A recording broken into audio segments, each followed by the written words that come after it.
And I think just like that, we're good to go. Am I muted this time or am I good?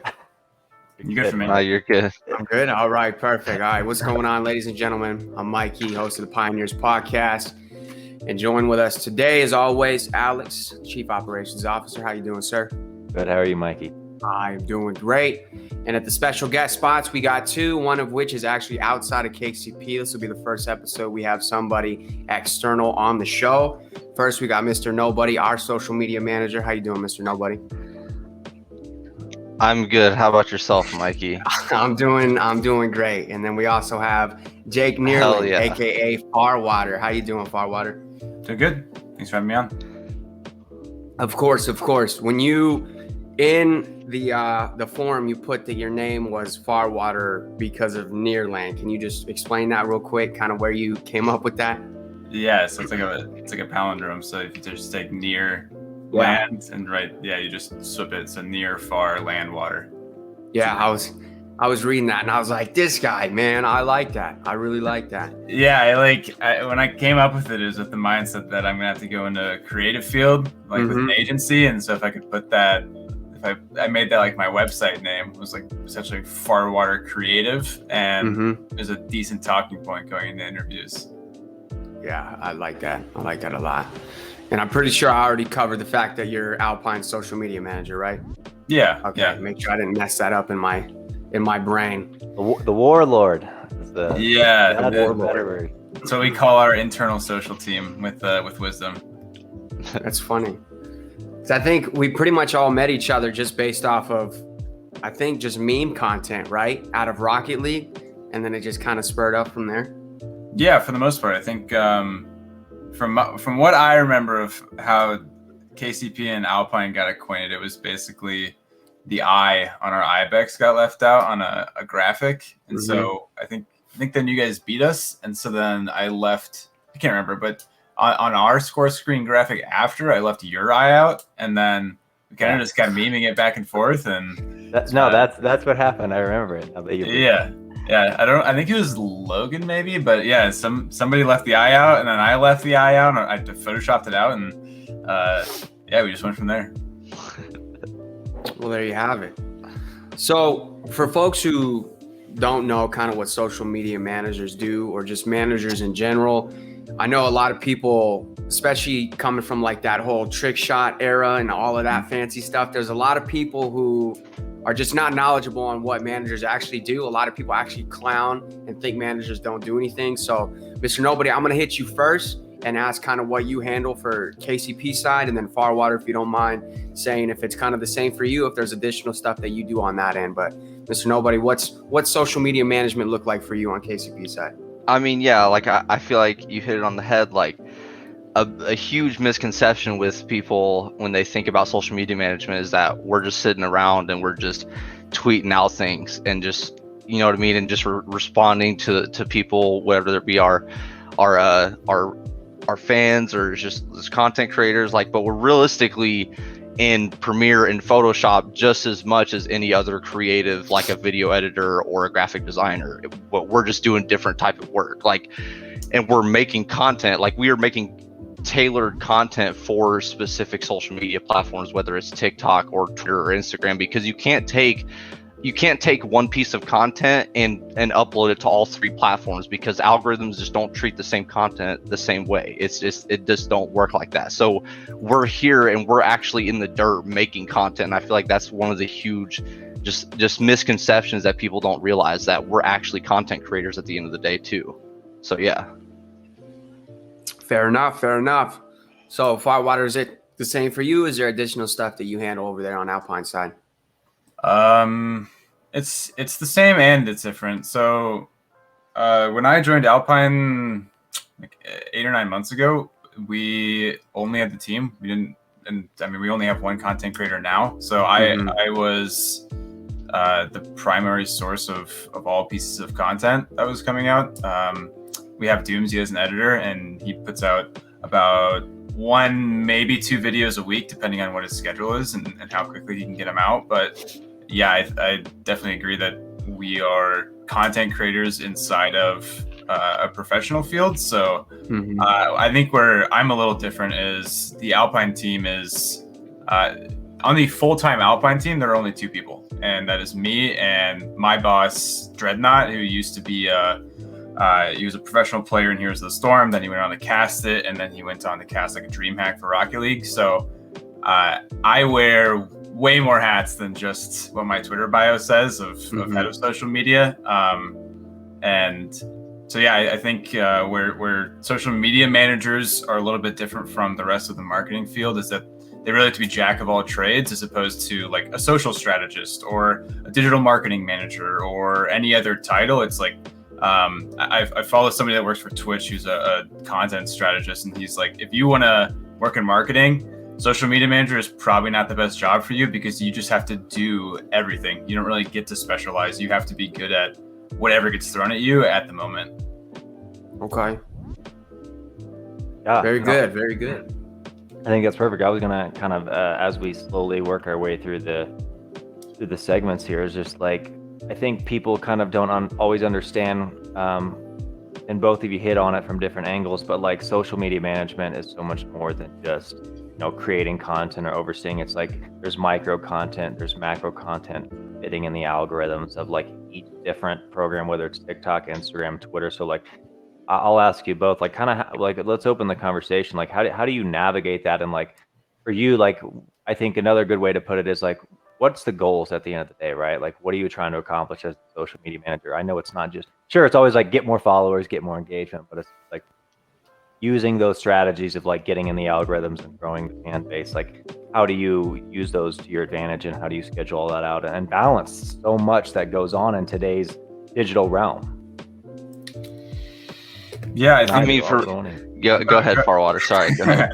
No, you're good. I think for us, it's less about, because our network is so small in terms of how many. Like I said, there's 2 people that work full time in Alpine. Our network is tiny in the esports landscape. So because our network is so small, we focus a lot less on specifically what are the numbers, which are huge in esports, right? That's how esports companies make revenue. But since we're in such a growth phase and so young, we focus a lot less on how many analytics do we have and how many followers do we have total, and a lot more on what experience are we creating for the people who do follow us. Because one thing that I think this week really showed is that Alpine makes fans interested in what we do. Like we create an experience on specifically Twitter, like with the RL stats vote, that people enjoy being around, and is really engaging and interactive. And I think a good example of that too is just our TikTok. Like,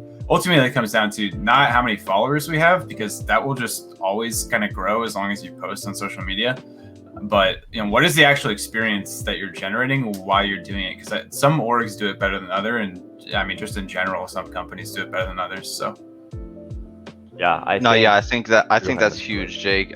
Just not focusing so hyper focused on analytics and numbers, and actually like genuinely, you're interested in giving your fans a positive and genuine love. Like, that's because at the end of the day, that's what I love social media management, and that's what I'm passionate about, is spreading positivity and love like that. Because straight up, that's what I've learned that I can do through social media, is because, I mean, 50% of the job is engagement and engaging with your fans through the platforms, right? So, I mean, that's what I love about it, and I feel like that's pretty much my answer, and that's what drives me, right? Is just the fact that I get to do what I love, is push positivity. You know what I mean? So yeah, I think you're right. I think that's perfect, right? Because we were discussing this before we went live, but like each organization, since obviously we should focus on the macro probably, since we run the socials of orgs, but I think you hit it on the head, Jake. It's just like, we talked about this a little bit on the last or 2 weeks ago, the show, and it was like, people can kind of get so caught up on the numbers, right? How many people are watching my Twitch chat, or how many people are watching this podcast, or whatever it is. But people kind of seem to forget that like numbers don't really matter in the grand scheme of things, as long as you're doing the right thing, right, Jake? So it's like, how do you tell the story? What is the story? What is the narrative of Alpine? How do we use that story?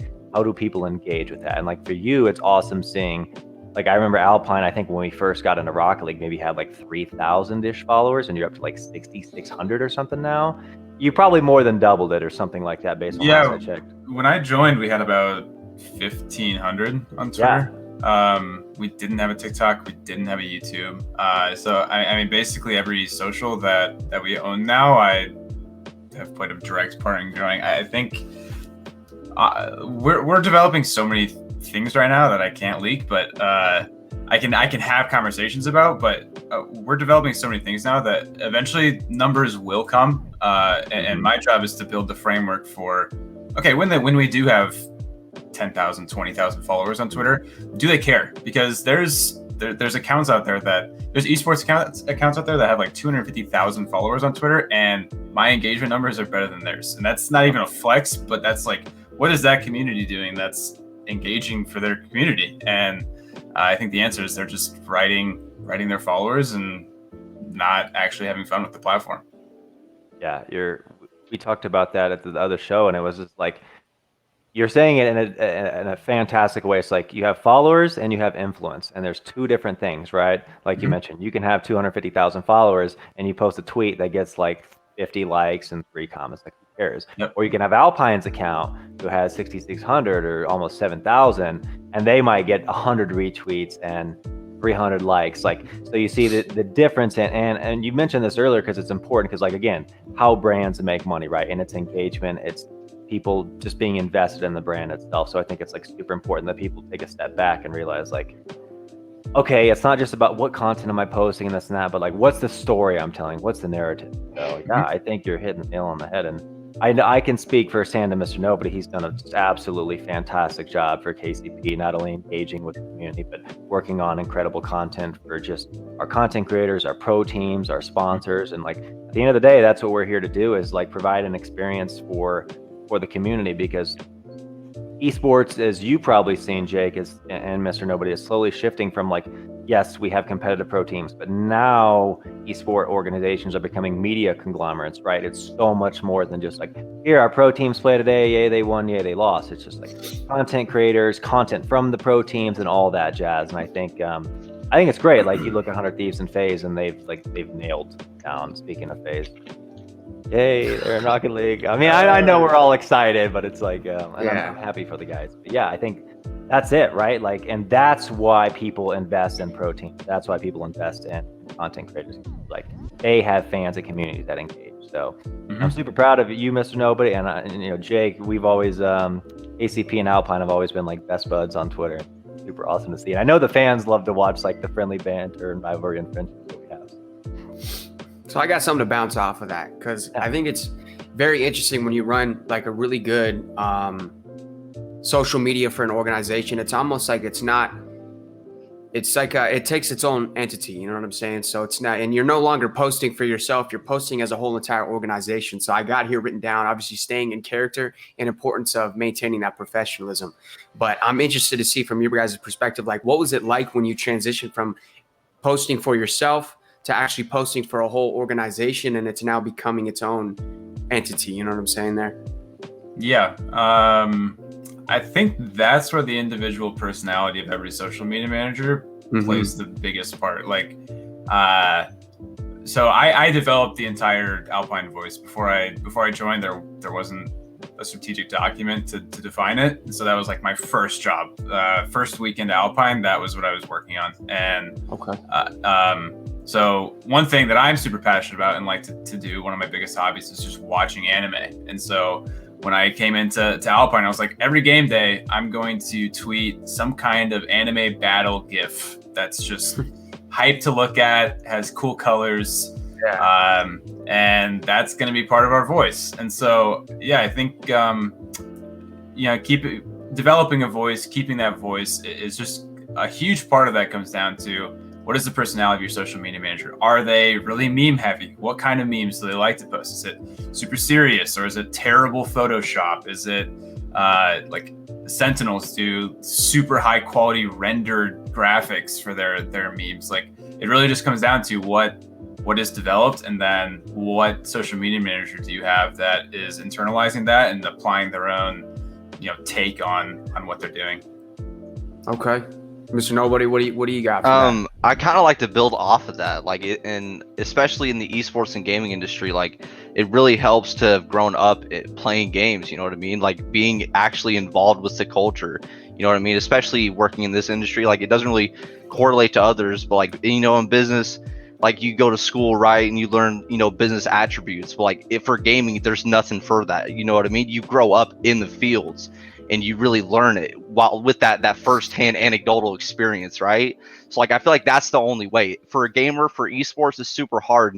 And honestly, like with social media, it's just an ever growing industry that like strategies and the way you approach it, it's ever growing and it's changing day by day, year by year. You know what I mean? Like so it's just a complex platform, and at the end of the day, like we're all different people, and like I don't know, yeah, I'm bad with podcasts. No, you're good. You're good, man. You're definitely fine. So another thing too, it obviously goes with all social media, right? But just consistency in the posting. Can you guys kind of speak on that? Was that like a different change for you guys? Because now you're not just posting like 1 or 2 tweets a day. Sometimes you're posting a lot. So kind of how do you guys combat like not oversaturating the same type of posts, you know, but still maintaining consistency with what you need to get across? That one has been tough to balance. With our network, I'm just going to keep going back to this because I think it's a good point, but with our network being so small, my initial take was, all right, if I don't have consistent content being put out, then I need to be the person doing that. And so I would blow up the timeline. Like if we were in a game day, I was tweeting 20, 30 times a day, maybe more. I was churning out memes as fast as I could find graphics for them. Like I was just slamming the timeline, which will just never really performed that well, but basically it was if I put out enough quantity, the sheer frequency of that will cater to the fact that I don't have enough followers to increase my reach on these posts. Like one tweet might get 10,000 impressions, but 10 tweets might get 2,000 impressions, and that's 2 times as many. So yeah, that is something that we've been battling a lot with, just because the reach just wasn't there, and so we had to generate it. And I think going back to your point about just maintaining professionalism, because I kind of glossed over it, is, you know, coming from a background in like digital media and working for agencies, that was something that was just kind of ingrained into what I learned. It was like the first thing I really had to learn was, how do you take your own personality and cut it out of the scene, because you're working on a Fortune 500 company, and you're not allowed to have a personality when you're working for them. They have very inset stone brand guidelines, and you have to follow them to a T.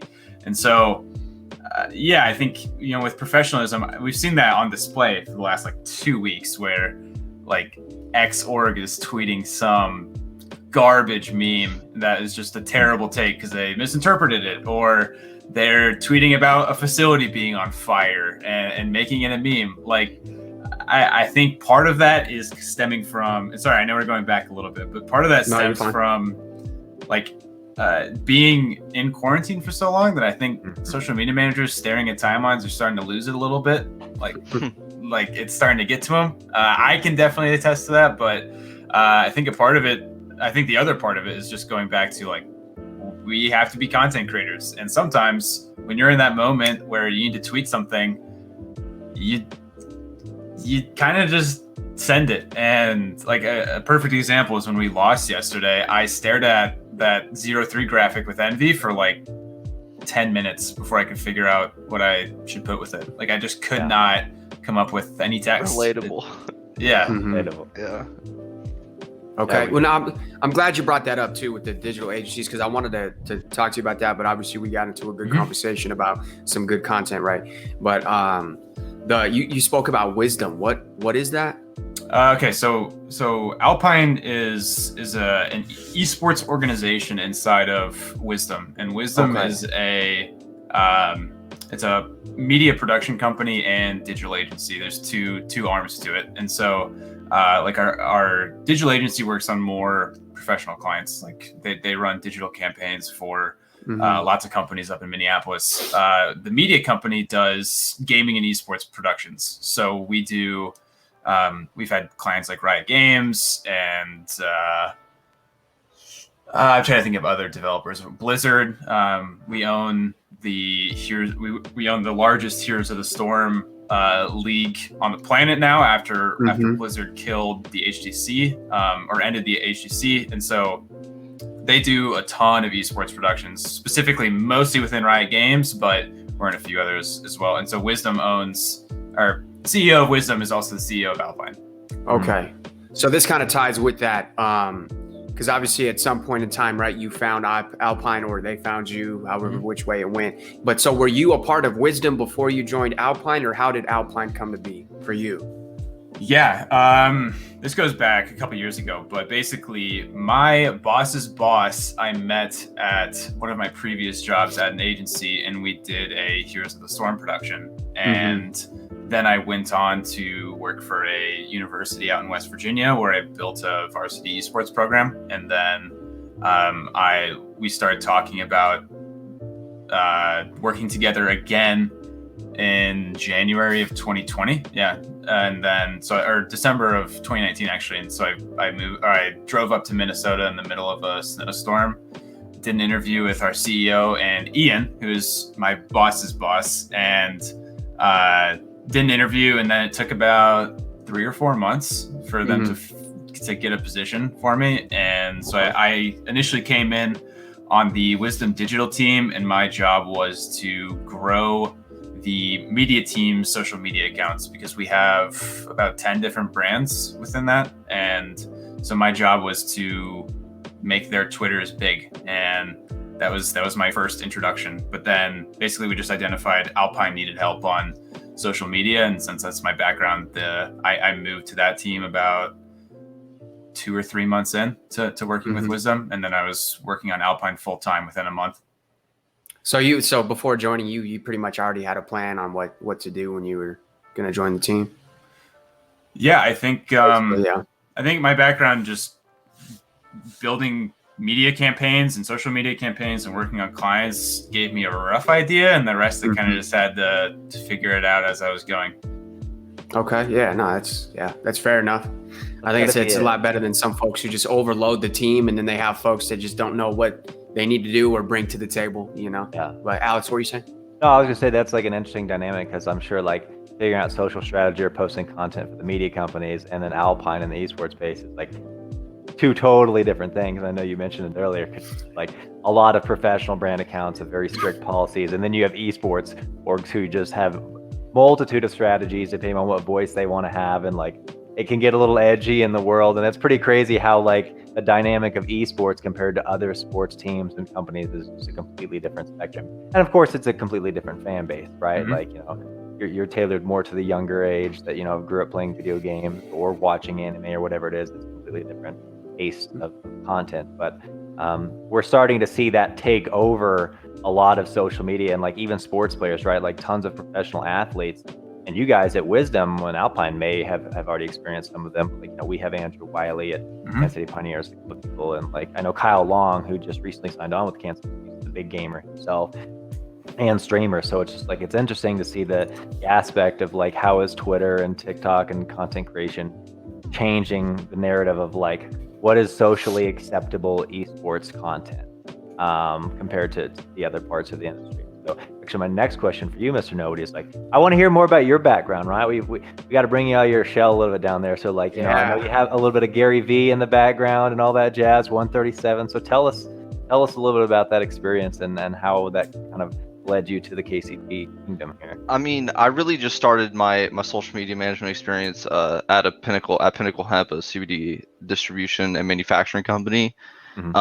I really started there, which is just kind of weird because it's completely opposite from gaming, right? Like cannabis is just, I mean, it's illegal when it comes to social media. Instagram gives it a no, you know what I mean? So that was super hard and tough, right? Navigating the do's and don'ts of the cannabis world. And then, I hopped out of there after working there for about a year, and then found myself working a little bit for 137, just doing a little intern work on the side, like editing videos, just really helping one of their clients with just social strategy and helping them with post copy and whatnot. There's all the little basic minute things that come with social media. And so Yeah, and then I just found myself here.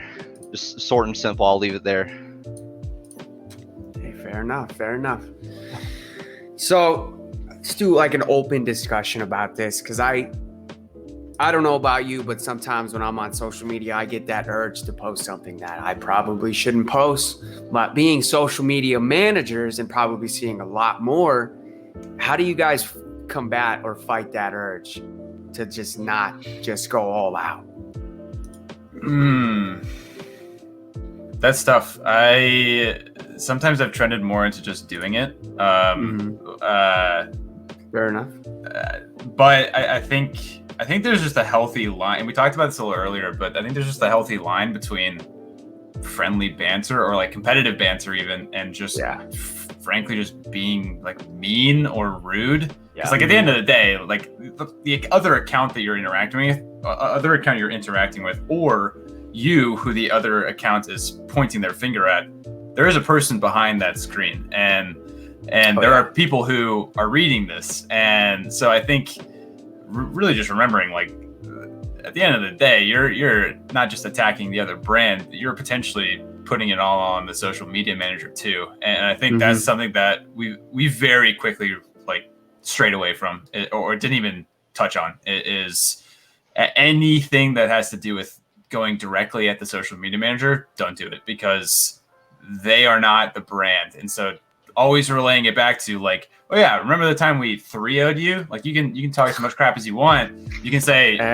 you can tweet at me and be like, who are you? And I'll just tweet back at you this 3-0 graphic. Like, I think it's just making sure that like you're always keeping it at least civil. Like you can get into the mud a little bit. You can go into the burning house a little bit, but you got to make sure that you're not outright attacking anyone, because that's when I think things start to get like really into the weeds of all right, is this guy just having a bad day, or is this their actual strategy? Because it's a terrible look for the brand if the actual strategy is just outright attacking people left and right.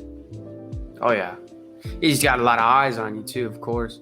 Yeah, and a lot of times, I'm sure as social media managers, like you live vicariously, not only through like for yourself, Jake, as Alpine or MrNobody, these pro teams, but you also like kind of become the voice of your brand. And sometimes social media can be a very edgy or mean place for people, even if sometimes people don't always mean certain things.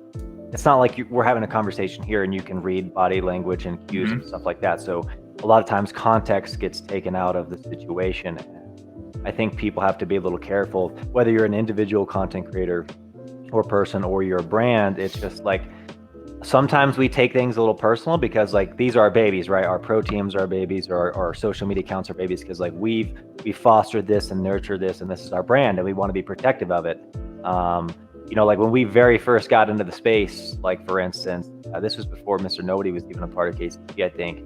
And we lost to G2 in 3-0 fashion, and they were like memeing us super hard, and we're like, you're massive, G2, like really, like this is what you're gonna do? And then we came back and they were like easy, clap, and I was just like, oh, okay. And then we came back later, and then like they weren't even showing us any love. Like, so it's just like you sometimes have to take a step back and be like, I can't take this personal, I can't go too crazy, even though I want to. But I think it's sometimes people get a little too embedded. Not always, but I think people just have to be cognizant of like, you got to toe that line of like, okay, what's acceptable, what's not. Like, for instance, we'll bring up something that happened recently that got tons of negative press, like the UK Burger King, when they posted, I'm sure if people didn't know what that was, basically they posted like, I don't even remember, it was women belong in the kitchen. And then they followed it up. So they used one of the most well-known like sexist jokes, and then followed up with like, oh, now that we have your attention, we're doing all this great stuff. And like, I think that's great that they were doing all that great stuff, but like that is a huge no-no in social media strategies. Like you don't clickbait people with something. So I think, and the reason why I brought it up, because I think it's really important that we discuss, like, again, context matters, and two, it's just like you have to toe the line of like what is socially acceptable, because you're not just tweeting, for yourself anymore. You're tweeting for the brand. And not that, to be fair, that probably wasn't just thought out by some social media. That probably came from the higher. But still, it's just like no matter who's involved in the voice behind the social media account, you have to be super cognizant. Yeah, see, like all the people in the chat are agreeing, right? It's just like Yeah. you have to be very, very careful of like, and again, you can spend all of this time building up a brand and the reputation, and one tweet can literally bring it all crumbling down. It's like trust, right? It takes a long time to build trust, and one mistake shatters the hard work and the reputation that you've earned. So it's like, whether you're an intern or a social media manager or someone like myself, the CEO of a company, like, you always have to be very, very careful of what you're posting, what your brand is posting, and remembering that, like, even if you're having a bad day or even if something's going on, that like you want to make sure that you're not doing anything to jeopardize the integrity of what you're actually representing. Yeah.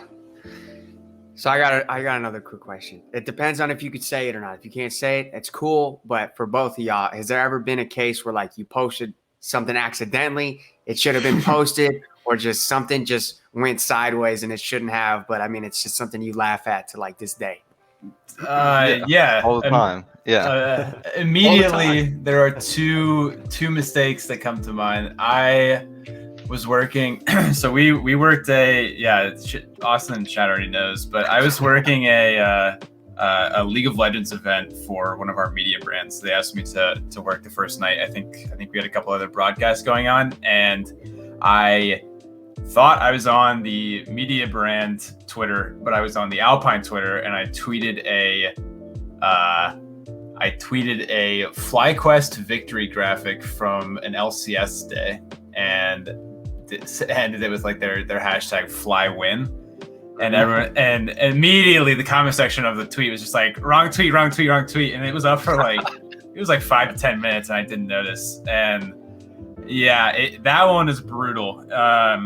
But I don't know, I've kind of just accepted it now, and it's kind of a fun meme because people will sometimes do like hashtag FlyWin on my tweets now. But yeah, that's funny. The other one was I don't even remember how this happened, but we were playing against G2, and I forgot to change their graphic to being G2 esports, and I left it as our template of player name. And I think I did it for the Alpine for both names, and so it was just player name on this perfectly worded tweet. Excellent copy, just the true cream of the crop, and I had to delete it and redo it. So yeah, those are the two that come to mind. Sounds like a good edgy, spicy meme. Be like, nah, G2, you're not worth it. You're not worth putting your logo in there. No worries. Yeah, those are the big two. I've had a couple, but those are the big two. Like mine are similar. Like I know one I can remember off the top of my head where we lost in the game of Rocket League, but the graphic I just forgot to change to a defeat, and so it just said victory, but we're 0-3. So yeah, that was just minute mistake. I remember that. Yeah. That's what happened. And now it's the internet, right? Like people will literally screenshot that and be like, look what you did. Do you remember this? And yeah, like I'm sure some of it becomes memey and funny in the future, but you're just like, how did I have a folder on hashtag FlyWin. I have a folder on my desktop of screenshots of other brands making mistakes, which is conniving, but this is like it's got the ammunition ready. Yeah, like that one day they try to pop off at me, it's like no. Exactly. But it's also good inspiration. It's good inspiration to have that around and just make sure that you don't slip up right like that, right? You know what I mean? Yeah. But we're human, we're human, and you guys handle so much and so many brands and so many posts. Like that's a lot. Like, and little mistakes happen all the time. It's just, but some people are ruthless and they're unforgiving. But I'm glad nobody's had like a crazy. Nobody had a BK moment. Yeah, BK, Dignitas. There's been quite a few. Austin just brought this up in chat. Easiest group of our lives is not a mistake. Like I stand by that. Like there's a difference between making a mistake on a tweet or like tweeting something that's like super out of pocket and like genuinely making a tweet that creates conversation or creates like positive discourse. Like that is banter. That is genuine attempts to create rivalry within a space that I don't think there is much, and I don't view that as an issue. Did we bomb out of the group? Yeah, but that's not the tweet's fault. That's not an issue of that is just a circumstance that happened, and like it got retweeted, it got quote tweeted, it got screenshot and tweeted by coaches from other teams, and I'm like, you weren't even in the group, first of all, but second, that is not an issue. Like that is an attempt to make something fun. And I think that's one of the reasons that social media managers just don't like doing it that much, is because it will blow back in your face, and you have to eat it, and you have nothing to come back to it, because what can I say, right? It's like, it was a banger tweet. I stand by it. It was not a mistake, but yeah. Yeah, it's like what you replied to me on Twitter last night. You said it's better to start a conversation than have a dry timeline. You know what I mean? Yeah, I completely agree. I think healthy banter is very, very important for esports and just competition in general, right? Like, there's a reason, like, take UFC fighters, for example. The reason why Connor, besides being an excellent fighter, was so successful is because he did such an amazing job of bringing the personality and hyping up the fights. It's just like social media managers are kind of in a similar way, right? It's part of their job to like hype up competitions, hype up the friendly rivalry. Like, even though there's no malicity or ill will toward the two orgs, even though some people might take that the wrong way, but like, people want to see rivalries. They want to see like a little bit of tension that's not disrespectful, and like, that's what sells. And like, there's no reason esports shouldn't be the same way. Like, I love the KCP Alpine PK relationship, and we all have fun, friendly banter. But sometimes it's just like, it's like we're going head to head. Just nobody be careful. He's got a whole meme folder of us. It's like us screwing up. So don't want to get on his bad side. No, but I think, at the end of the day, it's just like, we should 100% like encourage healthy rivalries in the sport. Otherwise, it's just like, because nobody wants to see a bunch of friends all the time beat on each other. It's like, I want to win. Like, we really need, like, we just need rivalries in Rocket League, because I think that just makes it equally more fun. Like, it's already competitive because I had never watched Rocket League before, right? But now watching, I'm like, this is competitive. But then it's even better when you know that you have that rivalry, and then you go and watch that game and you're like, oh yeah, it's about to go down. Yeah. Well, but it's going to be interesting with FaZe though, because I'm a long-term FaZe fan, right? So if they ever, whenever they play us, oh man, I don't know how I'm gonna feel, but like, for example, right? Remember when the Reddle sang, the Reddle's BDS on the timeline, but you see how much that stirred up in a healthy way, like NA versus EU, and it was crazy, and it still goes to this day. And that's kind of going back to my point. It's just like, this healthy, spicy timeline rivalry is so good because it gets people talking, it gets people engaged. And I'm sure, Jake, you have some experience like trying to, like, what you were doing, that what they were saying in chat is just like, like, I meant it like 100% because I want engagement. I want people to be a part of it. And so, I mean, the tweet got like 200 plus likes. Like, I don't pay attention to analytics that much, but like, I do notice, like, this is one thing. I was talking to Mikey about this before we started, but I come from a Call of Duty social media background where it is cutthroat. Like, the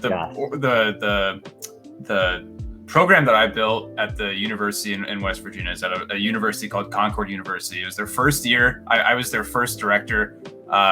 And since I came from a social media background, I put a huge emphasis on social media. And we got second in the nation at the national championship. And I constantly was lighting the timeline up. We would tweet like UFC knees to the head with the other person's logo on it. Like brutal. Like, we were vicious because we were this tiny little school in West Virginia, which is one of the smallest states in the country.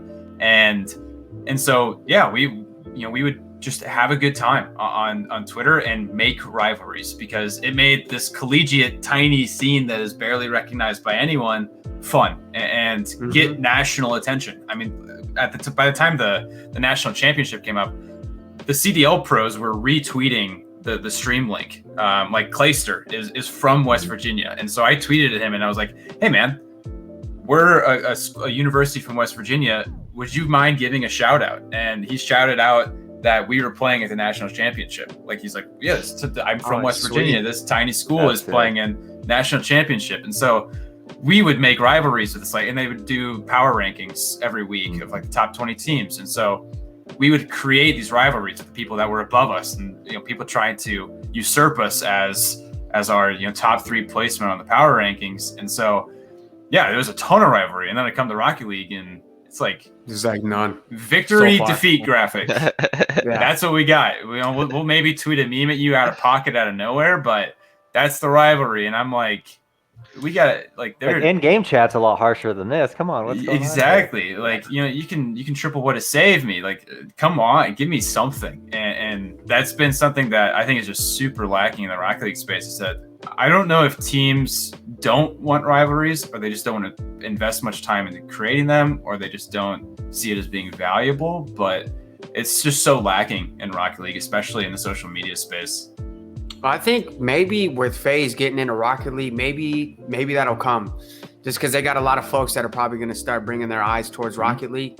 And then maybe, you know, the fans of each team might start building a rivalry itself. I don't know. But just FaZe is obviously up here, right? And with them coming in, I personally feel like something might come of that. So we'll see. I certainly hope so.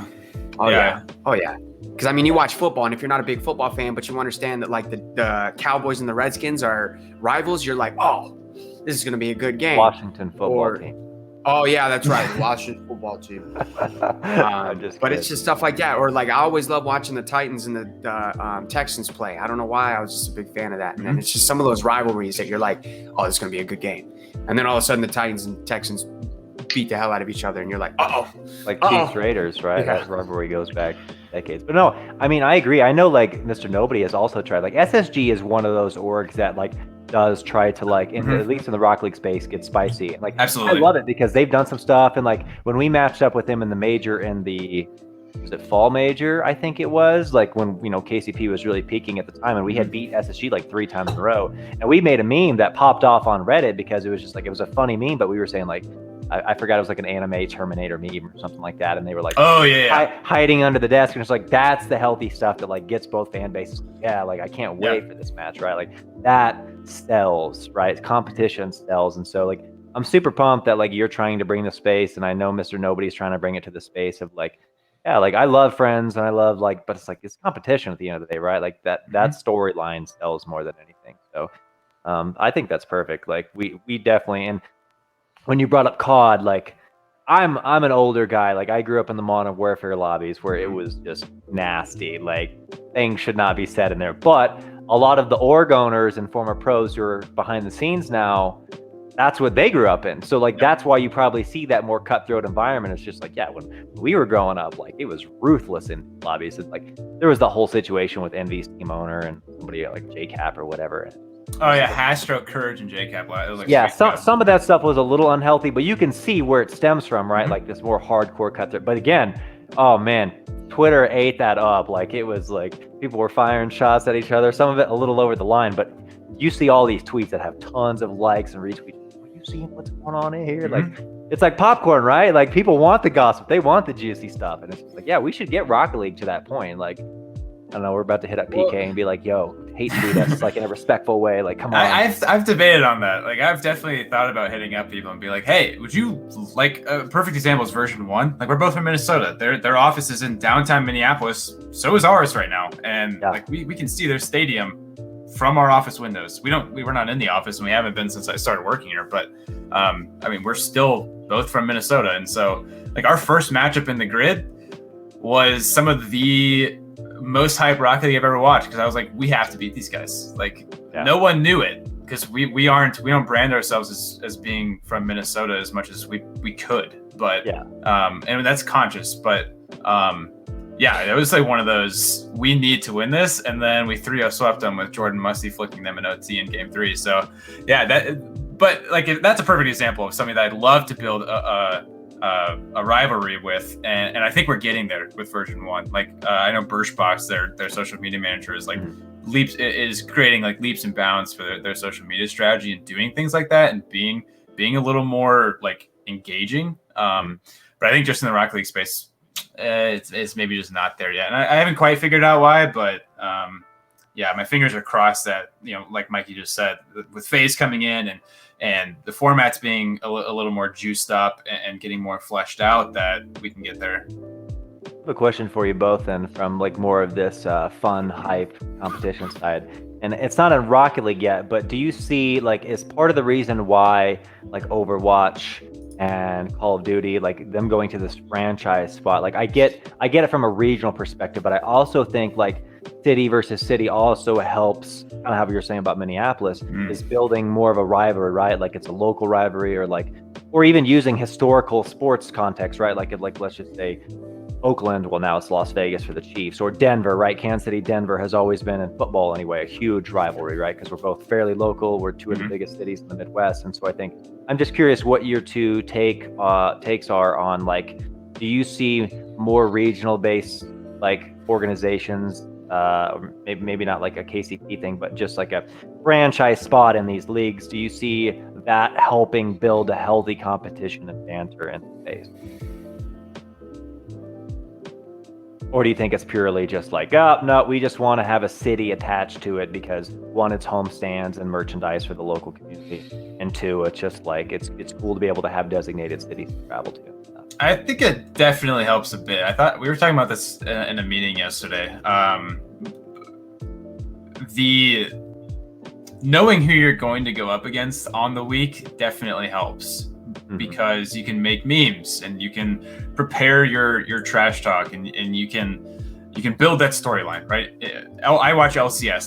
I my background in gaming for the last like 10 years has been playing League of Legends, and they have storylines within the I think it's 10 teams within the league, right? TSM, Cloud9, Team Liquid, those are all like top 3 teams in the league. And so they have this like elite group of, we're the best. And then you have like the Feels Good FlyQuest. And then you have like Immortals and CLG, who everybody just kicks down as much as they can because they know that the teams have not performed well in the past. And they know that whatever I dish out, our team will probably beat them. So this is the perfect time to meme them. But yeah, I think with the format that we have with Rocket League, it's a little bit more difficult because like we might play a bubble team that doesn't have an org. They don't even have a social media page potentially. And if they do, they probably don't have a social media manager that's like ready to clap back in any meaningful way. Like a good example is like Jamal Jabari. Like I was like, they had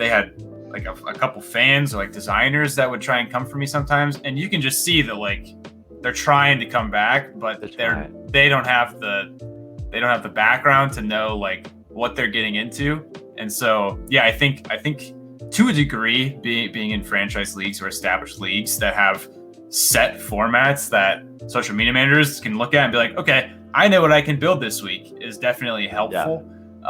It is helpful in that sense. There's pros and cons to leagues and franchising, but I think for the sake of building rivalries, it definitely helps because you know who you're going up against at the end of the week, and you know their story. You know how they're doing in the league. You know what the end of the format is and everything in between.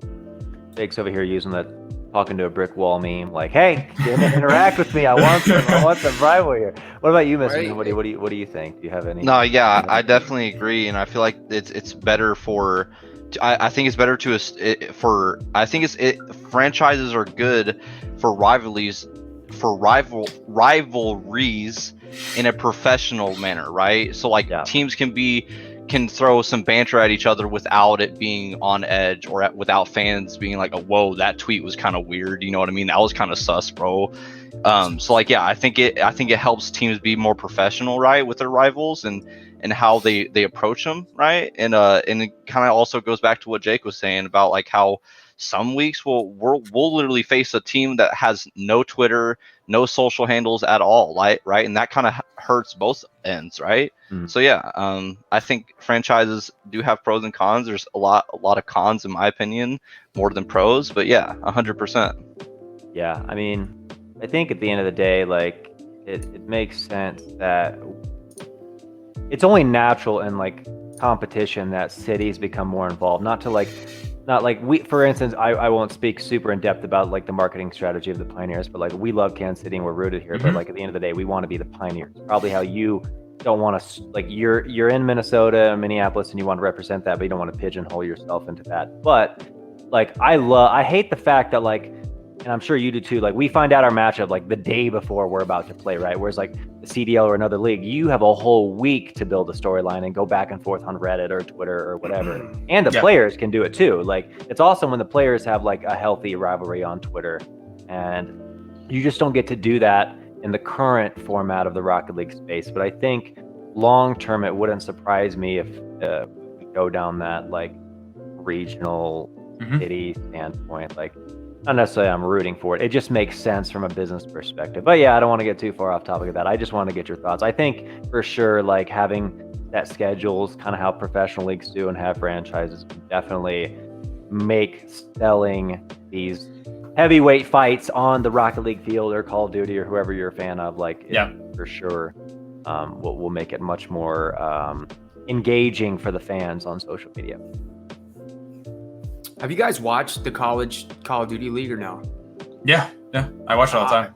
I saw it for like the first time 2 days ago, and I was like, oh man, I kind of want to get into this. Because I saw one team, they had like this weird, like, it looked like almost like the face of a hornet or something. I don't know. But I want to watch it. I want to get into it. So it's this a kind good of sold time. me on that. I think they do. The funny part is that most people in the college COD space are friendly with each other, right? Mm-hmm. They hang out in Discord on Friday nights. They'll play games together, but they also compete against each other. And so when it comes to matchups, they'll talk shit. Like they are not afraid to have banter. And there we go. They're college kids, right? They're college kids playing in an esport environment. And so at the end of the day, they're also super competitive. Like that landscape. I don't know if you've been to a COD LAN, but I took the team to one in Charlotte last year, and our captain was on his feet for half our matches, screaming across the table at this other guy that he just gunned down, right? So like it's super competitive, and they talk the talk and walk the walk, and so it's a fun environment. And I think in terms of what like collegiate esports looks like, the college COD space is probably the most healthy space in terms of what they're building out of any of them. Like from my experience working with the admins with college COD, they're doing it right, and it's super fun to watch, super entertaining. I hold shift as one of their casters, and I love the guy. Super professional. Like it's a great space, and I think you can be a fan of just about anyone just based off of their players' storylines, which is really hard to say with collegiate esports right now. You can say it about collegiate sports and football and basketball and whatnot, but super hard with collegiate esports. Yeah, I kind of want to get into it. So I got one question, and it's for, actually it could be both for Farwater and MrNobody. And then I see that Mark actually put some in the chat for you as well, Alex. But earlier, Roland, I hope he's still around, but he had asked, what's your guys' favorite meme to use? If you guys have one on the top of your mind. Nobody, you go first. I have to look through my folder. I mean, I feel like that's like low-key a trick. I feel like that's low-key a trick question, right? Like, there's new memes that pop up every single day, right? Yeah. And I feel like you try to change it up. You try to not be repetitive with your memes. But then there's also, right? Like I'm sure Jake's gonna pull up a meme that we've seen already, and it's you got to be unique with it, right? It's got to be a meme that is obviously, and it's memeable, that in the meme surrounding that meme is the fact that it's repetitive, right? And so I don't know. I don't really have a favorite meme because just like I said, memes change a lot. I mean, I probably could go through my folder and just pick a favorite that I've done throughout the years I've been doing it. But yeah, I don't know. I feel like the best way. That's it's better to say it that way. It's cycles, hey, right? There you go. Yeah. Always has been. Yeah, that's a good one. Like when we beat Space Station, that's always a good one. I've got, it's like if it's that's like a specific org one. Like if it's using like our materials, like our players. I've got a picture of like Magic Bear where he's like wearing a Santa hat, and then we put like red laser eyes over him. That's always a good one. I'm a big fan of that one just because Magic is such a fun personality to interact with. Like none of our players are super active on socials. One, because they're so young, but Magic is one of the more engaging ones, and so it's always fun to have that one hit the timeline. I don't know. I use a lot of anime references just because like our company as a whole uses them a lot, and so we've got a huge folder. But like there's. Yeah, I would say it cycles a bunch. It's really hard to defer to one because, like, if someone looks at your Twitter and they see in like the top right corner your most recent media, and they're all 6 the same image, just kind of a bad look, and it gets kind of dry. So you got to keep it fresh. You got to cycle it out based on like what Nobody was saying. Just what's happening right now. What's the trending stuff? Yeah, the meme life cycle is funny because like sometimes you don't want to get on the bandwagon too early, but then you don't want to do it too late because then it looks like you're hopping on late of the trend of like, well, that was popular 24 hours ago. Now it's just Like a what great resonates example with was me. the weekend at the Super Bowl. I saw you guys Yeah. jump right on that for TikTok. yeah. That was big brain. Like, Yeah, we were one of the yeah, first. 100%. The first we grabbed that within like seconds. yeah, I don't doubt it. It was up there quick, dude. Yeah, Yeah. I know James is in chat. He's one of my TikTok managers, and I messaged him in our work Discord. And I was like, put this on TikTok right now. Like I sent him the MP4. And I was like, I don't know what you're doing right now, but please get this up. Here's the caption, and yeah, we had it up, and I think that got 250,000 views within 24 hours. So Hey, there you go. Okay. Well, we got another good one right here, real quick, and then we'll. Did Mark get back to you? yeah. So I was gonna say, let's. I think we've had one great conversation so far. So let's like kind of open it up to the chat and try to answer a few questions real quick. Here's another one right here. If you guys can see this one. number one piece of advice when doing social media work for an org. Always ask if you're feeling unwary about a piece of content that you're about to post.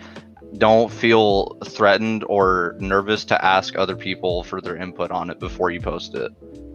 That's my piece of advice. That one's really tough. I would say try this one. You have to toe the line really well because it's really easy to have your own personality take over. But I would say try to include your personality a little bit and like really embrace what you're working on, because I think I've worked in the field where you're just the faceless person behind a name and nobody really knows what's happening. Like I think we've really embraced this on the Alpine side of like everyone knows that I work for Alpine, that I manage the channels, and I get added in memes all the time. And so I think it's okay to let yourself become part of the content a little bit and become part of the conversation. You just can't be the main topic, and you can't be the primary piece of it when people think of, oh yeah, that was Farwater that tweeted it. It still has to be coming from Alpine. Yeah. But That's a really good piece of advice. Here's a good question for each of you. What does success look like for Alpine and then Kansas City Pioneers as a social media manager? What does success look like for you? I think success is having an active timeline, honestly. I don't think it comes with the amount of followers we have, the amount of likes, and it kind of goes back to what Farwater was saying earlier, is like, yo, we could have 8,000 followers, but we want to have that average, the average, viewers and the average fans just actually engaging with our content, right? And that's what it cares. That's what is more important to me than having 100,000 followers, right? So yeah, just having an active fan base for me. My biggest influence in my professional career, his name's John Doyle, and he's the director of brand experience at the agency I worked at in Minneapolis 2 years ago. And their entire job is building out, when somebody engages with a brand, what is that experience like? What do they walk away feeling like? What is the experience when you are talking to a brand or buying a product from the brand? I think success is somebody having a good brand experience, because if they are, everything else will follow. Numbers will follow, money will follow, people will follow. But without it, you're just a profile. It's less of a brand, and you're just a Twitter profile. No, I think when you were talking about that, I think that's a perfect answer. There's no right or wrong answer, because success can look like a lot of different things. But when you were speaking about that, it reminded me of like people who buy Apple products, right? Mm-hmm. Like they've got their branding down, the white box, you go in there, you're playing with the new phone, the newest update, and then you leave there, you get to open the box. Like it's an experience in itself. Even just buying a product, that reminds me of like so much of what you're trying to accomplish with social media. It's just like, it's the experience of following a content feed for an org, interacting with them, being able to talk to the social media manager or occasional players from time to time, and just get that experience of like, I am a fan of this org, and like that's what engages me. And just from a materialistic standpoint of buying a phone, it's just like Apple has like literally nailed that down to a T. Like then that's why they're successful, and so let's see what other questions. You got the next one from Genesis right here. Yeah. If someone is interested in social media management, what's the best way for one to get their work out there and get experience? This question, of course, being for Farwater and MrNobody. Don't only work in esports. Is my best advice. Everybody looks at esports as the end goal, but to be honest, you'll learn a lot less working in esports than you would working in a dedicated environment built for you to learn, like an a marketing agency. Like the people that I worked with when I was working in agencies were highly specialized. Like the one that I just referenced with John Doyle, 300 people work there, and every single person that works there specializes in something different. It could be social media, it could be brand experience, it could be paid media, it could be whatever. And there are departments with specific people specialized in different things, and you can learn from all of them. But with esports, you, like as a social media manager, you have to know everything. You have to know everything about every platform, and you're the one that's getting called to know the things that you might not even know stuff about, right? You might not know what works best on TikTok, but when your boss says do stuff on TikTok, you do it, right? That's the call. So worry less about, how do you get esports social media experience, and worry more about how do I just get generic social media experience, because they're the same. On a resume, social media experience is social media experience. You can find esports experience elsewhere. You can. One of the best things that I've come up with questions like this is start a brand. It doesn't have to do anything, but start a brand. You can fake content. You can good examples like Rocket League stats, right? Yeah.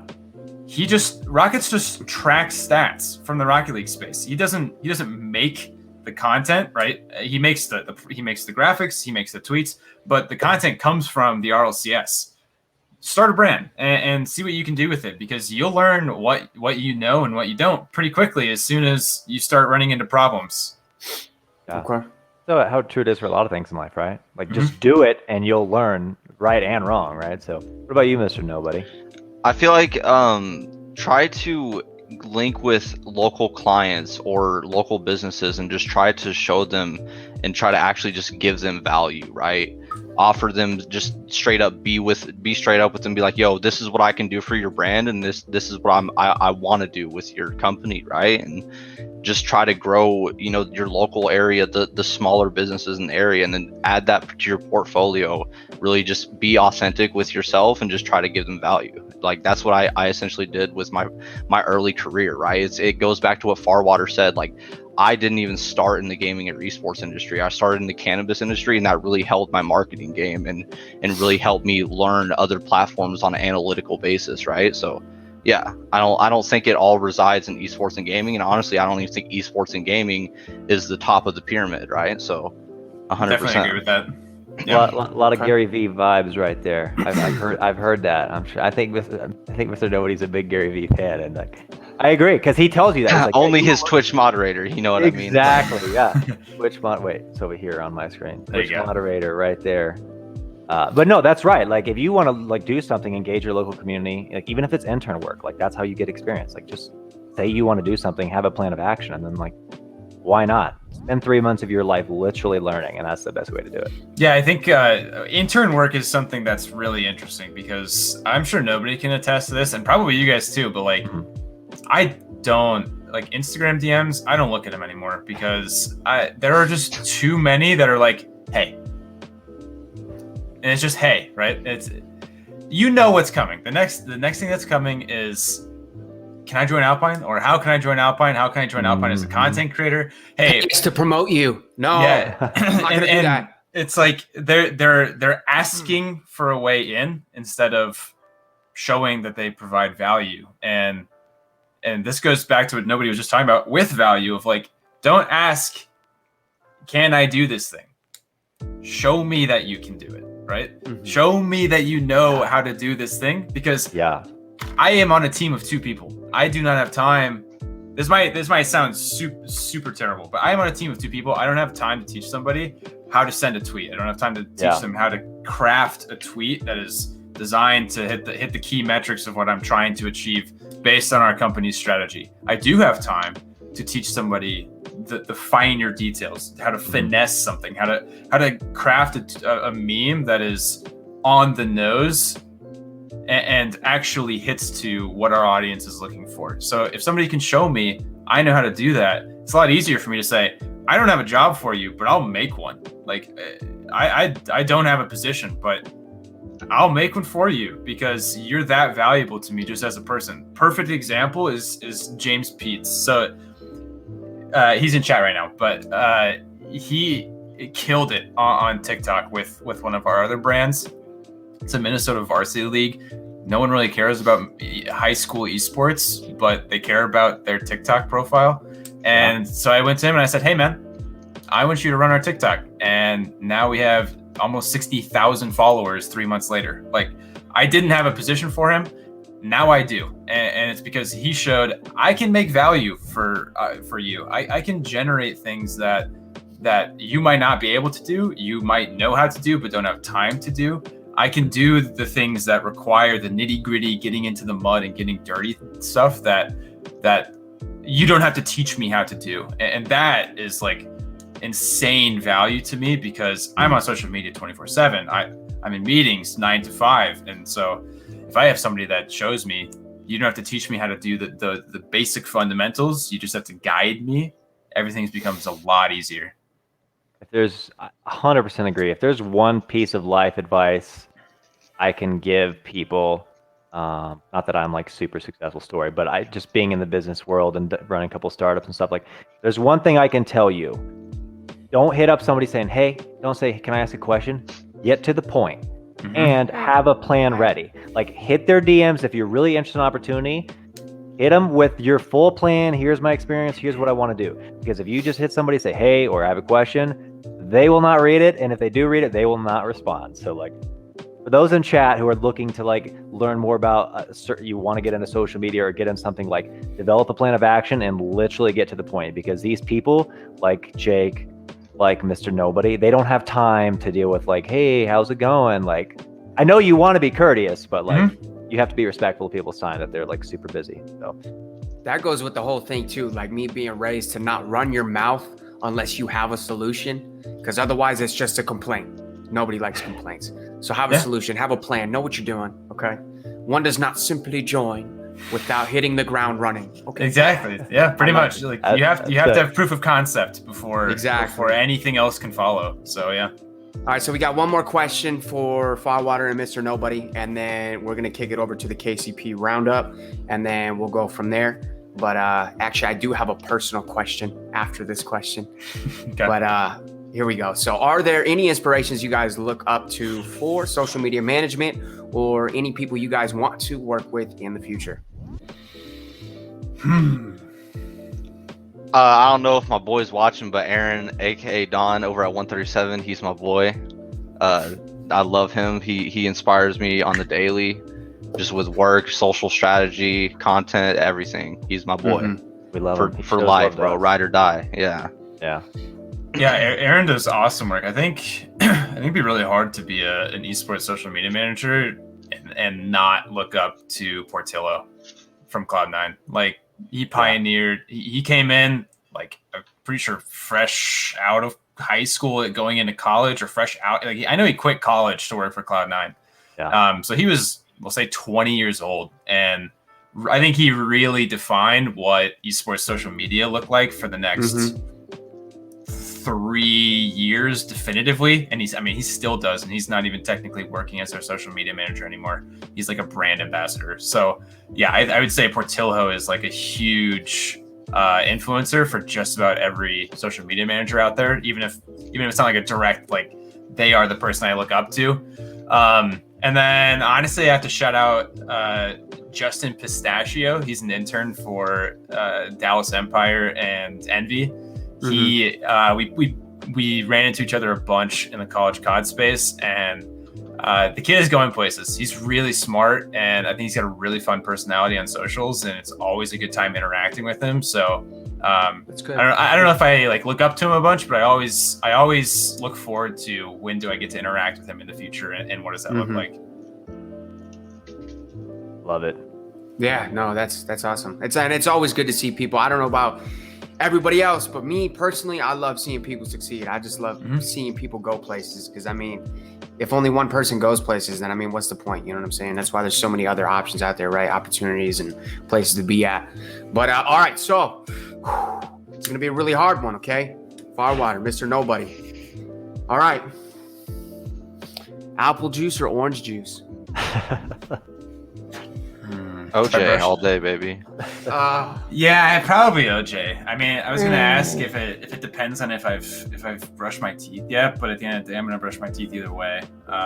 So I don't know. OJ just hits different. That citrus is good, but I don't know. I love all juice. Both healthy. That's good. Yeah, we got apple juice in the chat though, so that counts. We have an orange juice. I think they're both great. All right, well, whenever Gremlin watches this or hears about this, start tallying up those apple juice numbers, big dog. It's Team Apple Juice. We're coming, okay? We're coming for you. All right, so yeah, that's going to cut it for the questions. And Alex, take it away for the KCP Roundup. Yeah, so as usual, I just touch on briefly what's going on in the KCP world. So today we've got, we're playing G2 here in like, 3 hours? Yep, 2:30 CST. And that's a huge thing for Rocket League, because literally G2 is like 140, 160 points ahead of us for Worlds right now. So that's, although credit to them, they looked really good yesterday. So we've got that going on. Our Halo team plays in the Halo Season 4 Pro Series Event 1 tonight, kicking off, which they won the Season 3 Pro Series Event 1 last season, which was big hype. We also have our Madden player Beast Mode Mac playing in the Madden Challenge today on both PS4 and Xbox consoles. And I think that's it. I don't remember if COD plays today. That sounds horrible not knowing that, but it's so hard to keep track of everything. But if you don't know, and I'll also say this for Alpine, they probably do this in their Discord. Join our Discords. Join KCP. Join Alpine's Discord. And obviously follow our socials. Like, that's where you'll stay up to date with the most recent information as far as like results, what's going on in the world. So definitely that does it for the KCP Roundup. And the last thing I'll say before I shoot it back to Mikey is like, I love everything about this conversation. I think it's great to have these healthy conversations as far as social media and managing an org and just being able to interact with the wonderful people in our chat. And yeah, continue to support esports, continue to support Alpine, continue to support KCP. Like, in my opinion, and obviously this is biased, but like what KCP and Alpine does in the space, like especially since we focus so much on Rocket League, that drives the sport. Like I love the G2s and energies, but they're so big and they have tons of other esports. They don't show a lot of love specifically like right to Rocket League. Whereas like what KCP and Alpine does, being so engaged and embedded with the community, there's a reason why Alpine won all those awards, even though I might think they're rigged. I don't know. No, I'm just kidding. It was well earned, but like support us, join the Discord, stay up to date with everybody's most recent, ventures and what's going on with our pro team. So back to you, Mikey. All right. Well, since we're in a live setting right now, I'm sure there might be some folks down the line that are going to be watching this on YouTube. But for the folks that are in the chat for Alpine side, Farwater, you want to talk about what you guys got going on for this weekend?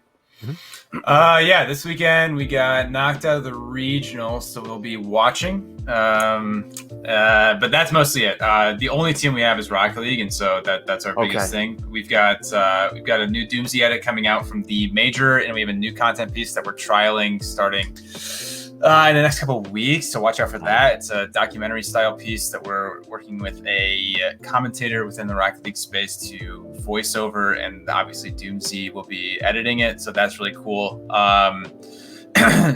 Quick shout out to my mom. I shout her out every time I appear on anything. Shout out to Roland, because he is coming on with Alpine in the near future to build out our team a little bit. We are still looking for a social media manager to assist me, because in this conversation, this is the one thing I can talk about, is my role is expanding a little bit come May 1st. So I can't say exactly what's happening. I can't say what it'll be, but yeah, May 1st, my role is changing. So so yeah, that's pretty much everything for us. Yeah. Well, then, Use the tips we got you on the right time. Use the tips and tricks we talked about. Go to him with a plan of action, people. That's your best bet if you want that job. Yep. Oh yeah. All right, so I just want to say, especially on behalf of KCP, unless Alex, you want to touch onto it too, but we do appreciate you coming onto the show and being our first guest externally. So thank you for that. Yeah, we hope you had a good time. Yeah, it was a great time. I enjoy chatting about this stuff. It's always fun. Oh yeah, no doubt, no doubt. So before we end this off, just a huge shout out to Social Apex, of course, doing a lot of good things over there. On top of that, DoorDash, we want to thank you. And of course, Sector 6 with Under Armour as well. And then, of course, follow us on Twitter, all the social medias, Instagram, Twitch. Twitch is the only one with the underscore at the end, but it's usually Pioneers GG, okay? What's up? But one of these days, it'll be gone. Can't wait. But that's going to wrap up the episode. And then if you missed anything at all in this episode, it will be making its way to YouTube later in the weekend. So you will be able to check the rest of this out there. So we hope you guys enjoyed, and everybody take care. Bye, everybody. I love every single one of you guys. Oh my God. Go follow us on Twitter, Instagram, and TikTok.